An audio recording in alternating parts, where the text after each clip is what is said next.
Hey, it's your boy Frankie P. I'm coming to you one more time. I'm thinking back, it's just recollecting through my mind. I used to sit at, and maybe you can relate to this. I used to sit at the table when I was a young kid. And I used to watch the older kids at the rec play cards. They would play spades. You know, we were playing pity pat, and we would play tunk. I declare war, because we were little kids, and those were the games that we played. But I always wanted to play spades, so I'd sit around and I'd be like, and I'll stand over to some of the older kids, and I would watch them play cards. Don't know if you've ever done that, and they really get intense with some of those games that they playing with spades, smacking the table. What you got, show everything you got. You know how they play cards. So as I got older, I was kind of intimidated about playing spades. So I always reverted back to maybe playing pity pat, playing tunk, things that I felt comfortable with. So what am I saying? Maybe somewhere in your life, what have you reverted back to because it was out of your comfort zone? Have you ever not done a business opportunity? Or have you ever not even applied for a position that you didn't think that you might have been qualified for because you wanted to revert back to the kiddie game, to pity pat, to I declare war, because you were afraid to play spades? So what do I want you to do? I'm looking at and I was reading the book Think and Grow Rich, and I recollect how Napoleon Hill wrote about Andrew Carnegie, who he was interviewed once, and the question was to him. He said, he had 23 millionaires. I believe it was 23 millionaires at one time that worked for him. So the question was, how did he get to the ability that he could pay those 23 millionaires? He says, well, they weren't millionaires. None of them were millionaires when they first met him. So he said, well, how in the world did you come about being able to have 23 millionaires and create 23 millionaires? And what he said was very, very significant, and I want you to get this. He said that you search and you find millionaires the same way that you mine for gold.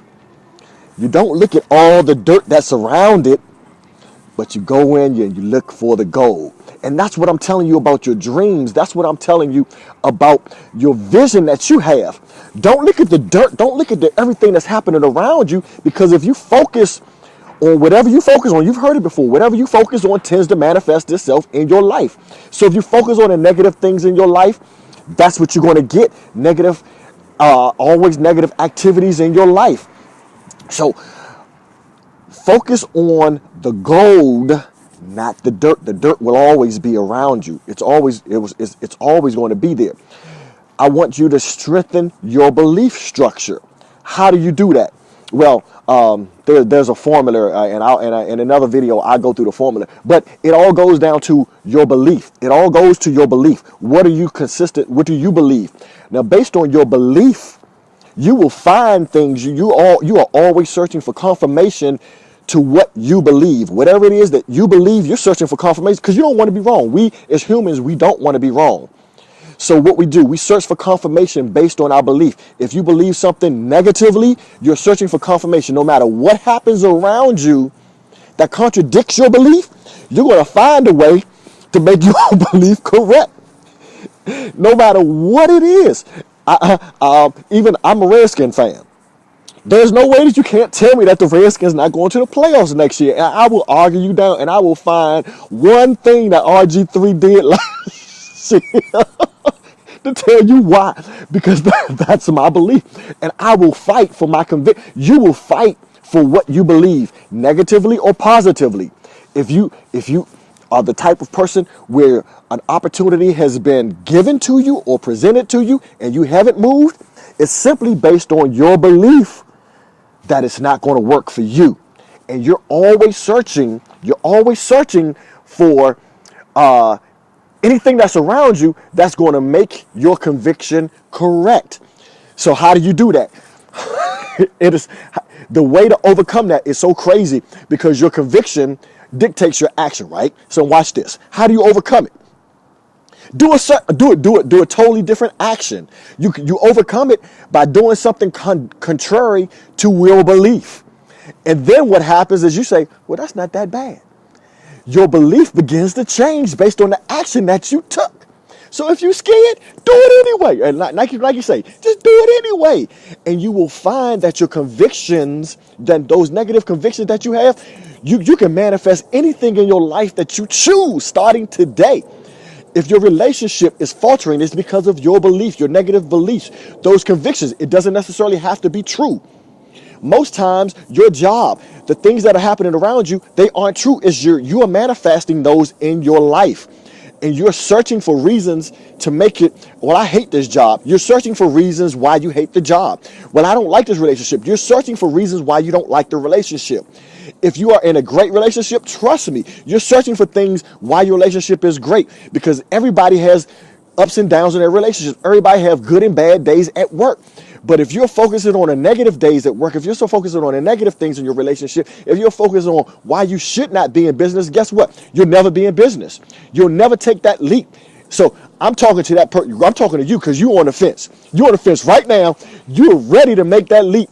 You're ready to just jump and say, hey, I'm ready to change my life, Frankie P. I'm ready to change my life. And listening to this right now, this is going to get you over that hump. This is going to get you over that hump. Someone wrote me the other day. They said, Frankie P, you're not the how-to guy. And I'm not that how-to guy, because there are 100 gurus out there who can tell you how to do a business 10 times better than I could. I'm not that guru guy. She said, Frankie P, you are the why-to guy. I said, whoa, that's my title now. That's my title. I'm claiming it. I'm claiming it. Thank you, Tracy. I'm claiming it. I'm the why-to guy, not the how-to guy. There's a zillion how-to guys out there, and they can tell you how you can grow your business. Now, can I put you in contact with those how-to people to show you how you can grow your business? Absolutely. But I'm that why-to guy. Why you need to change, why you should change. The reason you're not changing is based on your beliefs, your perception of what you can and what you cannot do. So we're going to change that. Okay? This Frankie P, your why-to guy. And remember, you change your perspective, you change your life. You change your perspective, you change your life. You change your perspective. If this has been of any value to you, make sure you make a comment below, share it, make sure you subscribe to my channel.